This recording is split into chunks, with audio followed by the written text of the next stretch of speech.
Okay, so after quite we have discussed about refractive index and all, let us discuss about refraction, laws of refraction. Like we have discussed laws of reflection, we have discussed a reflection, right? Laws of reflection. Similarly, like that, we have law of refraction. In law of reflection also there were two laws, right? Here also we have two laws. Okay, what are that law? First law is simple. What does the first law says? First law says that the incident ray, refracted ray, and the normal lie in the same plane. What does it mean? Let's say this we have discussed, right? Let's say this is a glass slab there used to be available. Okay, let's take this one. Okay, you can take water, doesn't matter. Okay, you can take water for doing the experiment, fine. So think this is a glass or water or anything. Now a ray of light comes. Okay, so this ray of light will get bended. Okay, this bending of light is called refraction. I hope you know this much. Now what else we know? We know that this ray of light which comes, this angle is called angle of incidence. Which angle? This one. Can you see? This is I1 here, right? So this we call it angle of incidence. Angle of incidence. After that, this angle, after that, after the ray comes and hit here, it will get bended, right? This is called angle of refraction. Angle of refraction.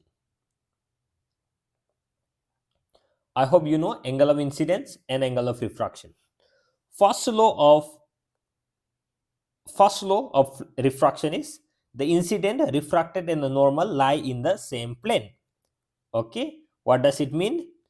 This angle, this ray, incident ray, this ray, refracted ray, and this normal. Okay, all this ray, and this one, three, all they are in same plane. That means you can draw in a patch. It's in a plane. Plane means like patch. Okay, you can draw in a patch. Same with the law of reflection also we have discussed same thing. Okay, what is important is this second law. Second law is the most important one. What does it says? It says, let me little bit take it back. Okay, let's discuss second law of refraction, also known as Snell's law. We have discussed while discussing refractive index. I have derived this. Okay, what was that? I have derived. Actually, this is the derivation we have discussed here. This one. Okay, sine I by sine R is equal to constant. This one, sine I by sine R is equal to constant. You can watch in the previous video. So let me write down sine I by sine R is equal to constant. Sir, what is sine? You know trigonometric sine, cos, tan, cot, right? You know sine, tan, cos, cot, cosec, sec. You know all these things, right? The sine of that. What is sine? You know sine, right? Opposite by hypotenuse. If there is a triangle, this is 90-degree. Let's say this one is theta. Let's say this is ABC. Then sine of theta will be AC by AC by AB. It is trigonometry. I hope you know. So this is my second law. Or let me write down in sentence. Sir, we didn't understand. Let's write down in sentence. The sine of angle of incidence of angle of incidence